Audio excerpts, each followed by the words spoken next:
नमस्कार sir. Sir क्या नाम है आपका? रुपेश दास। रुपेश जी, कहाँ से आए हैं आप? बानसूर बालावास रतनपुरा वालावास से आया हूँ, जिला अलवर, राजस्थान।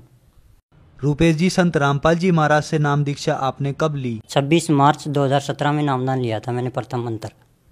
सर 2014 से संत रामपाल जी महाराज जेल में हैं और आपने 2017 से संत रामपाल जी महाराज से नाम दीक्षा ली, तो ऐसा क्या कारण था जो आप संत रामपाल जी महाराज की शरण में 2017 में आए? और भी बहुत से संत हैं जिनकी शरण में आप जा सकते थे।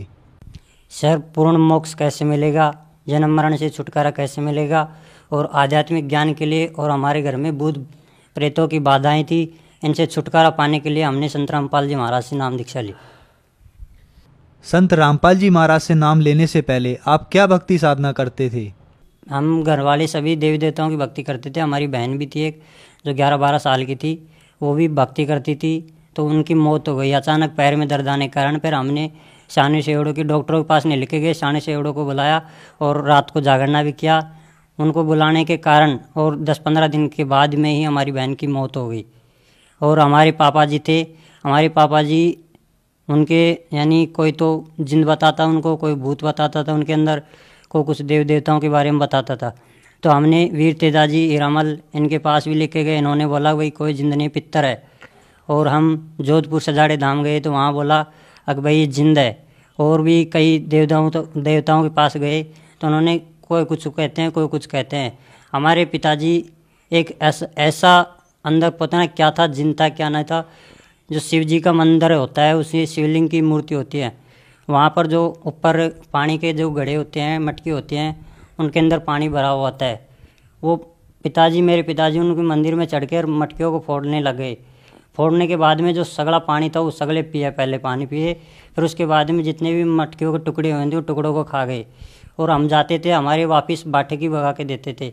ऐसा उनके अंदर जिन था। सर, संत रामपाल जी महाराज के बारे में जानकारी आपको कहाँ से मिली? पास में ही मेरे गांव से 7-8 किलोमीटर पास में रामनगर गांव है, बानसूर तहसील के अंदर।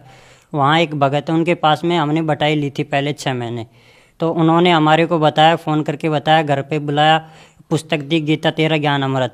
और उससे पहले मेरे को 2009 के अंदर भी एक पुस्तक मिली थी जो ज्ञान गंगा के नाम से थी। वो पुस्तक मैंने पढ़ाई करता था, मैं 7वीं 8वीं में जिस टाइम मिली थी मेरे को, रास्ते में एक बुजुर्ग आदमी ने देख के गए थे मेरे को। वो पता नहीं कौन था, कहाँ के था, उसने बताया भी नहीं मेरे को। बोला अब बच्चे इसको पढ़ना है, फेंकना नहीं है। मैंने बोला ठीक है बाबा। फिर मैंने वो पुस्तक लेके देखी तो फर्स्ट पेज खोलते ही संत रामपाल जी महाराज की तस्वीर थी। उसके बाद में जो उनके 21 नियम दे रखे थे उन्होंने पढ़ा। उनको पढ़ने के बाद में मेरे को डर लगा, अब मम्मी पापा लड़ेंगे। फिर मैंने उनको बंद करके पुस्तक को, मेरी जितनी भी पुरानी पुस्तकें थी उनके बीच में रख दिया। फिर उसके बाद मैंने देखा ही नहीं। फिर ये जब जैसे भी हमने 2016 के अंदर जब बटाई लिया था रामनगर के पास में, तो एक भगत ने हमारे को गुरु जी के बारे में बताया, सब कुछ बताया, पुस्तक गीता तेरा ज्ञान अमृत के बारे में बताया। तो मैंने वो गीता तेरा ज्ञान अमृत पुस्तक भी ली इनसे, भक्तों से। फिर मैंने मिलान किया तो मेरे याद आ रही थी कि ये मैंने नियम पढ़े हुए हैं, मेरी ये पुस्तक पढ़ी हुई है, कहाँ पढ़ी है, कहाँ कब पढ़ी है, ये मेरे समझ में नहीं आ रहा था। फिर धीरे धीरे मैंने भक्तों को फ़ोन किया, भगत जी मैंने ये पुस्तक पहले पढ़ भी लिया है। फिर उन्होंने बोला भाई याद करो भगत जी, क्या कौन सी पुस्तक थी, यही थी, दूसरी थी। मैंने धीरे धीरे याद किया तो पुस्तकों को छेड़ने लगा, तो मेरे को ज्ञान गंगा के बारे में याद आया। तो ज्ञान गंगा निकली, वो पुस्तक भी निकाली। और उसके बाद में मैंने इस आध्यात्मिक ज्ञान को पूरे को पढ़ा। और जो भक्ते के इंटरव्यू दे रखे थे उसमें उनको पढ़ा। मेरे जो दुख थे मेरे साथ, उनसे भी ज़्यादा काफ़ी दुख तो उन भक्तों के जो उनमें इंटरव्यू दे रखे थे। तो मैंने आध्यात्मिक ज्ञान को समझ के फिर संत रामपाल जी महाराज की ग्रहण की शरण में गया मैं। सर, आपने बताया कि संत रामपाल जी महाराज की शरण में आप 2017 में आए और संत रामपाल जी महाराज जेल में थे। अपने दुखों से छुटकारा पाने के लिए आप संत रामपाल जी महाराज की शरण में आए। तो संत रामपाल जी महाराज की शरण में आने के बाद क्या आपके वो दुख दूर हुए? सर जी, मेरे को आध्यात्मिक ज्ञान लाभ हुआ। उसके बाद में मेरे पिताजी को भी 15-20 साल से भूत प्रेत की बाधा थी। तो उनको संत रामपाल जी महाराज की शरण में जाने के बाद में उनका भूत प्रेता की बाधा जो साया था वो हट गया। और मेरे को भी 2 साल से भूत प्रेता की बाधा थी, 2015 के आसपास की बातें हैं। तो तब मैंने संत रामपाल जी महाराज की शरण में गया, तब से मेरे भूत प्रेता की बाधा हट गई। और मेरी माताजी के पेट में दर्द रहता था 4-5 साल से। तो उन्होंने खूब 3-4 ऑपरेशन भी करवाए हैं, पथरियाँ भी काफ़ी निकली हैं, और हाथों का वो ऑपरेशन हुआ है, तब भी फ़ायदा नहीं होता था। जब संत रामपाल जी महाराज की शरण में गई तब से उनका पेट का दर्द का गायब है। और जो वो भी नशा करती थी मेरी माताजी, बीड़ी तंबाकू ये पीती थी, वो संत रामपाल जी महाराज की शरण में जाने के बाद में वो नशा भी छूट गया।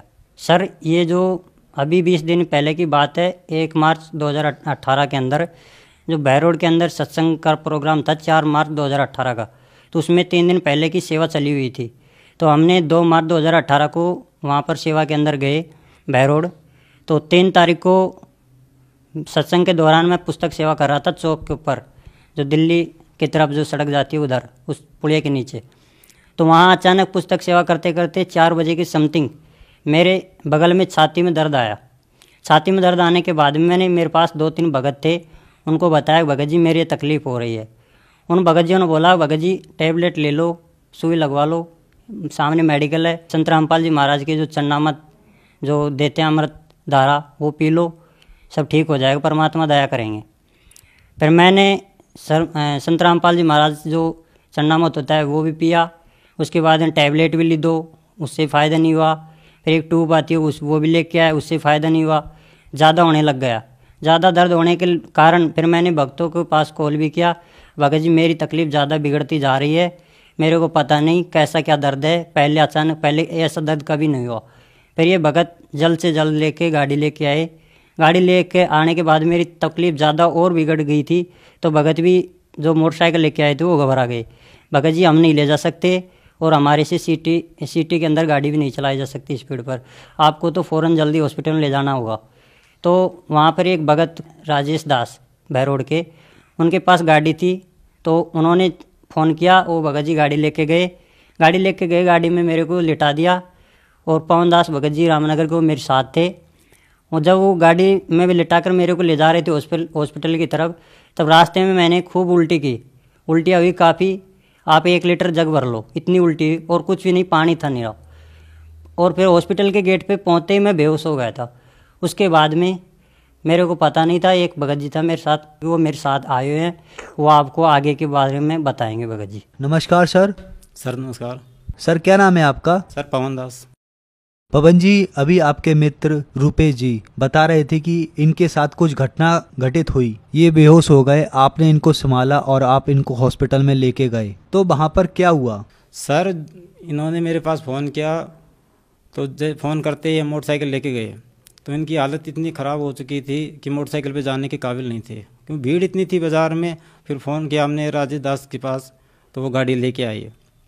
गाड़ी में लेके गए तो हॉस्पिटल ले जाते इनकी ऐसी कंडीशन हो गई कि संभालना मुश्किल हो गया। जैसे डॉक्टर के पास जैसे तैसे करके ले गए अंदर, तो डॉक्टर ने चेक किया, तो डॉक्टर ने कहा कि भाई इनको जल्दी से जल्दी आप पहले तो ईसीजी करवाओ।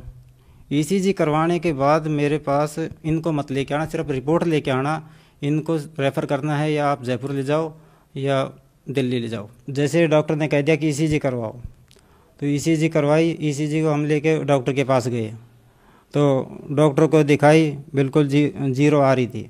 रेफ़र के लिए बोल दिया कि इसको जयपुर ले जाओ या दिल्ली ले जाओ, इसमें इसको जल्दी से जल्दी आप वहाँ पहुँचा सकते हो, इसकी नब्ज़ नाड़ी कुछ भी नहीं आ रही। डॉक्टर ने जैसे देख लिया कि भाई बिल्कुल जीरो रिपोर्ट, नब्ज़ नाड़ी कुछ भी नहीं है, तो उसके बाद में सुमरन जैसे संत रामपाल जी महाराज से अर्जी लगवाई, तो इनको होश आया। तो डॉक्टर भी एकदम से अचंभित रह गए कि ये क्या चमत्कार है, एक तो रिपोर्ट 0-0 बता रही है और एक इनको आधे घंटे में ही होश आ गया, ये तो बहुत बड़ा चमत्कार है। तो चमत्कार को देख के सारे डॉक्टर सारे अचंभित रह गए कि ये तो कोई बहुत बड़ा चमत्कार है, ये संत रामपाल जी महाराज का चमत्कार है, जो कि हम सतभक्ति करते हैं। और इन्होंने को जीवन दान दिया, एक मौत के मुँह में से निकाला इनको, रुपेश दास जी को। तो सर पवन जी ने बताया कि आपको आधे घंटे के लिए मृत घोषित कर दिया गया था। तो जैसे ही आपके मित्रों ने जब संत रामपाल जी महाराज से अरदास लगाई, तो वहाँ से जवाब आया, तो आप आधे घंटे बाद फिर से होश में आ गए। तो उसके बाद क्या हुआ? सर जब भगत लोग बता रहे थे मेरे को, आपके संत रामपाल जी महाराज के पास अरदास लगाने के बाद आपको आधे घंटे बाद होश आया। होश आने के बाद में जब डॉक्टर साहब को ये बातें बताई, तो डॉक्टर साहब बोले भाई मेरे को नहीं समझ में आ रहा क्या एक चमत्कार है, कुछ भी हो, आप ऐसा करो जल्द से जल्द उस मरीज़ को लेके आओ मेरे पास, मैं एक इंजेक्शन लगा देता हूँ और आप इसे जयपुर या दिल्ली ले जा सकते हो। मेरे समझ में नहीं आ रहा ये बात। मैं जिस टाइम गाड़ी में था, जब भगत लोग मेरे को गाड़ी में लेने के लिए आया तो मैंने भगत को बोला कि भगत जी आप मेरे को छोड़ दो, मैं खुद चल के जा सकता हूँ, अब मैं बिल्कुल ठीक हूँ, मेरे कोई तकलीफ़ नहीं है, मेरा दर्द भी नहीं है और तकलीफ़ भी नहीं है, कुछ भी नहीं है। तो जैसे मैं पैदल चल के गया डॉक्टर के पास, जैसे रूम के अंदर गया तो डॉक्टर साहब मेरे को देख के हैरान हो गए, ये अभी आया तो वही मरीज़ है क्या? जब वो भगत लोग बोले हाँ सर ये वही है। तो मैंने भी डॉक्टर साहब को बोला ठीक हो, मैं बिल्कुल मेरी कोई तकलीफ़ नहीं है। तो उससे बोला कि भाई मेरे समझ में नहीं आ रहा क्या है क्या, कुछ भी नहीं है, तो आप ऐसा करो, आप इस 5 रुपये का इंजेक्शन है वो लगवा लो और इसको लेके जाओ, मैं गोली दवाई भी नहीं दे सकता, मेरे समझ में नहीं आ रहा, समझ से बाहर है। तब ये भगत लोग मेरे को टीकाकरण के लिए इंजेक्शन के लिए गए तो एक कंपाउंडर ने जल्द से भी मेरे और कहीं लगाने के बजाय मेरे खवे के अंदर यहीं पर ही जल्द से जल्द इंजेक्शन लगा दिया। और उसके बाद मैंने भक्तों को बोला अब मैं ठीक हूँ, बिल्कुल चलो सेवा करेंगे। तो बहुत लोग बोले कि भाई ठीक है तू आराम कर, सेवा तो हम कर लेंगे, कोई दिक्कत वाली बात नहीं है। मैंने बोला मैं संत रामपाल जी महाराज की शरण में जीवनदान, मेरे को दूसरा जीवनदान मिला है तो मैं सेवा करूँगा, मैं सेवा से नहीं डटूँगा। तब वो भगत में बोले चलो ठीक है घर पर ले चलते हैं तेरे को। घर पर लेके गए, घर पर मेरे को उन्होंने भंडारा कराया शाम को, जो मेरे को चन्ना मत था वो दोबारा चन्ना मत दिया परमात्मा की शरण में। फिर बाद में मैंने भाई आराम भी किया, सुबह फिर वापस सत्संग के दौरान 4 मार्च 2018 के को दिन में सत्संग का प्रोग्राम था, वहाँ पुस्तक सेवा, फिर से पुस्तक सेवा में मेरा नंबर आ गया, पूरे दिन पुस्तक सेवा की मैंने, और ये भगत जी मेरे सबसे बड़ा लाभ था। तो सर संत रामपाल जी महाराज से नाम दीक्षा लेने के बाद आपको बहुत सारे लाभ प्राप्त हुए और आपको जीवन दान भी मिला, तो जो लोग आज दुखी हैं उनको आप क्या संदेश देना चाहते हैं? सर जी मैं संदेश तो नहीं दे सकता, परमात्मा की शरण से मैं हाथ जोड़कर उनसे प्रार्थना करना चाहता हूँ कि संत रामपाल जी महाराज की शरण में आओ, आध्यात्मिक ज्ञान पाओ और जो भक्ति शास्त्र विधि द्वारा बताते हैं वो भक्ति करो, और जो सब बड़ी बड़ी जितनी बीमारियां हैं उनसे छुटकारा पाने के लिए संत रामपाल जी महाराज की शरण में आओ। अगर कोई संत रामपाल जी महाराज की शरण में आना चाहे तो वह कैसे आ सकता है? बहुत सारे चैनल चल रहे हैं, संत रामपाल जी महाराज के सत्संग प्रवचन चल रहे हैं उन पर, तो उनके नीचे एक लाइन आती है पट्टी, उस पर मोबाइल नंबर दिए हुए हैं आश्रम के, उन पर कॉल करो आप। उन नंबरों पर कॉल करने के बाद में आपको जहाँ आपसे फ़ोन कर रहे कहीं से भी कर रहे हो आपको जगह बता दी जाएगी और नामदान केंद्र बता दिए जाएंगे। आप वहाँ जाके फ्री में मुफ्त में नामदान केंद्र पर नाम दीक्षा ले सकते हो। धन्यवाद सर। धन्यवाद।